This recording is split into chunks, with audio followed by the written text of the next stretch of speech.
What a busy pre-Friday. I know. I'm talking about before 7 o'clock. It's already a romper room around here. Romper room. I mean, people everywhere today. It's Rob's romper room. Hey, sounds like a good feature to me. I think it's lovely. Second in the chair this morning is our romper room favorite, Justin Centanni. Welcome, Justin. Good morning, everyone. All right, so look, Justin, he has an official title, okay? Yes. But we're not going to use it? What is the official title? Don't ask me questions. I don't research for this show. Are you kidding me? But He just rolls up to look good. That's why he's here. He's the official water thrower on fires within the Lafayette Parish Schools ground. There's no coffee in his cup. It's water that he throws it on things.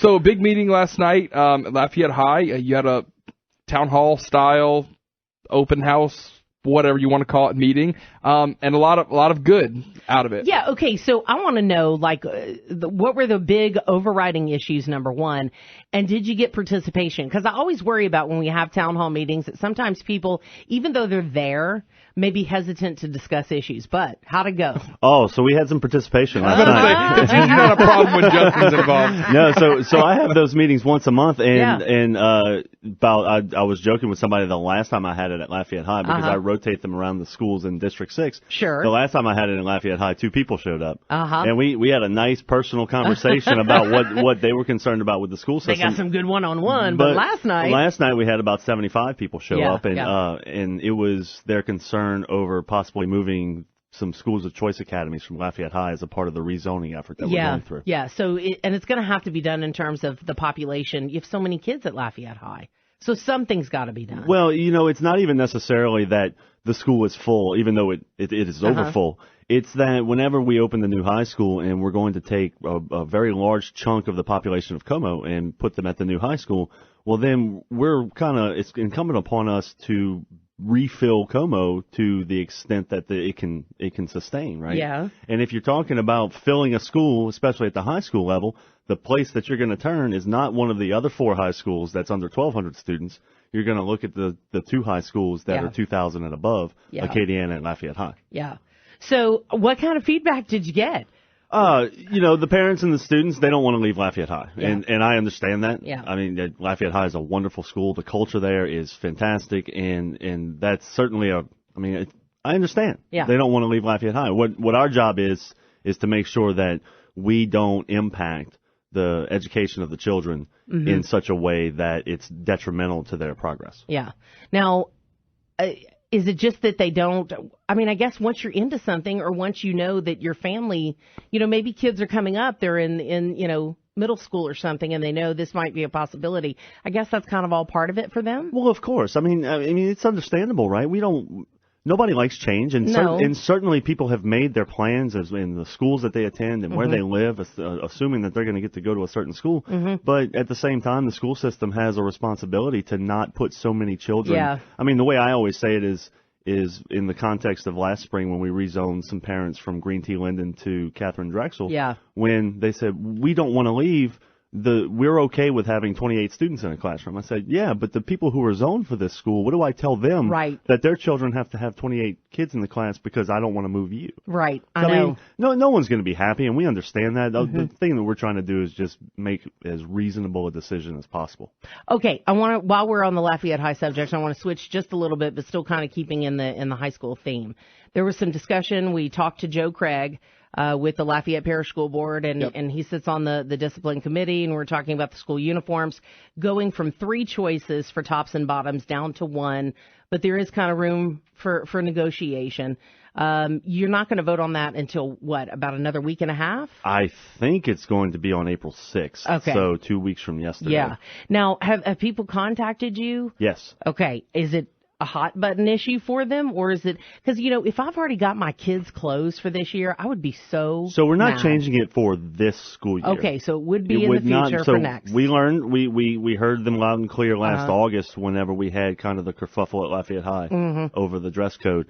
We heard them. They said you can't do this in the beginning of the year. We understand that, and so here we are. We're coming to them 5 months before the start of school and saying, okay, Here's the proposed yeah. changes. And I've gotten some very good feedback and some very reasonable points have been made in certain cases. And I'm like, okay, so we'll take that under advisement and try to work that into the dress code change. But I really see no reason why this isn't going to go into effect. One of my questions that I had whenever we had Joe Craig in was about one of the reasons was to make sure students who are on campus belong at that campus based on their shirt color. Is that a big problem? Because Bernie and I talked after, and we're like, why? In our minds, why would you go to another campus? But is that a problem? Evidently, it is. I mean, I'm not going to be able to tell you one way or the other because I'm not involved in the day-to-day operations of the school. But we have 5 high school principals, and they all wanted this change. And when the principals all get together and come up with an idea of how they can better run their schools, I mean, I'm going to give them a wide latitude. Yeah, I can kind of see that. And I guess, if you're looking at a sea of red shirts and somebody's there with a white one, you're saying, what's this person doing here? Why are they on the campus kind of thing?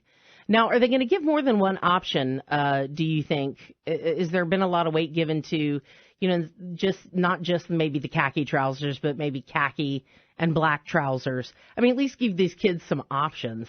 I think what you're going to find is that one of the very good suggestions I've had from parents, and it's been several parents, is that we have a dark option. I don't know if we're going to have black, but that there be a dark option in addition to the khaki. Well, khaki pants, man, you walk out there with khaki pants. If you sit in the grass, if you kneel down, if you fall, I mean, it's just, that's going to get dirtier a lot easier. It's very true. I think that's kind of part of it.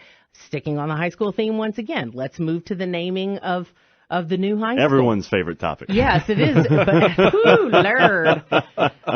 So, Justin, do you have an opinion about this? I do have an opinion about this. But thankfully, because I'm one of the people that's going to have to vote on this, right? So I should have an opinion on it. Is it more? Do you weigh more in with the people that are in Youngsville, or how do you feel about it? So I think it's the default name being Youngsville. I think is a very understandable position, right? You're building a high school. It's in Youngsville. We should name it Youngsville. I understand the people who want to name it Youngsville, especially the people who live in Youngsville, right? Who want to name it that. But I think we have to go a little bit deeper and understand why we're building the school and why it's in Youngsville. The reason it's in Youngsville is pure happenstance. That's just where we own property. And so we're going to build. But isn't Youngsville putting up some dough? They are putting up some dough, but they are putting up dough in response to land that we donated to them 6 years ago. Okay. 6 years ago, when the city of Youngsville extended Shimon-Metairie to Highway 90, they came to the school board and needed a right-of-way to go through our property where the high school is going to be built. And so we gave them, through an intergovernmental agreement, we gave them 3 acres of that land so they could build the road through there. And in exchange, they agreed to, at their own cost, provide water and sewer if we ever decided to build a school on that property. So yes, they're putting up dough, but this is all part of an agreement in exchange for the land that they got 6 years ago. Now, are they going above and beyond the water and the sewer? Not in terms of money? Not to my understanding. Okay. Now, well, I was going to say too, the second part of that, going deeper as to why we're going to name it, why I don't know that it should be named Youngsville, is that it's very clear to me, or I'll say this, I think you can sum up the problem in 2 sentences. The people who live in Youngsville want it to be named Youngsville. The people who live in Broussard want it to be named anything but Youngsville. And so why? I don't know. Oh, okay. I don't know. All right. But I think this is the impression I've gotten. And so if we were to go and name it Youngsville, while it makes a lot of sense on the surface, I think it becomes a little unnecessarily divisive to do that, because we certainly want to take into account the people of Youngsville's opinion on what it should be named, but we certainly want to take into account the people of Broussard as well. Yeah, well, I mean, because it's a parish school, and it's going to be serving quite a few different constituencies in the southern end of the parish. You could call it Brew Young High Young School. Bruh. Young Bruh. Young Bruh. Oh, I guess it would be Young Brew. Young Brew. Young Brew.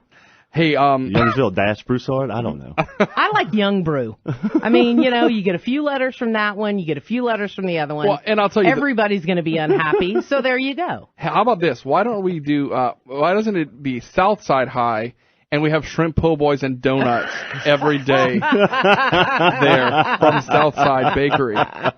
Hey, I'm full of ideas, and I'm available if you guys ever need me at the school board meetings. Yeah, see, who wouldn't want to go to that school? I'll tell you, one of my recent favorite obsessions is the Lafayette Memories page on Facebook. Yeah, I know. I love that page. It's just great. Awesome. Someone has archives. I like to imagine people have shoe boxes. Yeah. And whenever, we don't, pictures. And so whenever we need something, someone posts a picture. There's an awesome picture of Lafayette High in which I won't say it's aerial, because I think it must be someone like in a cherry picker or something, but it's high enough where you could see the countryside.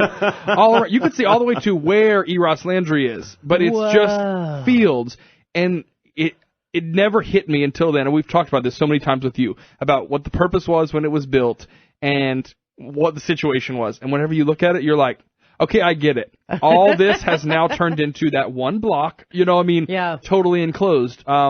Any movement as far as a new Lafayette High, since we've talked? No, it's gonna require a tax proposition, which we canceled the last one because we're very sensitive to the economic times that the residents of Lafayette Parish are going through, and so we have the plans. We've authorized the feasibility study. We're gonna decide, and the architect's gonna come back and tell us what would be involved in rebuilding on that site, whether to rebuild or to renovate. I can't imagine it's not going to be rebuild, but but we're going to have that information, and then we're going to be ready to go with that, because despite the fact that we canceled the election, the need doesn't go away. Right. Yeah. And it's really the only way that we're going to have to pay for it.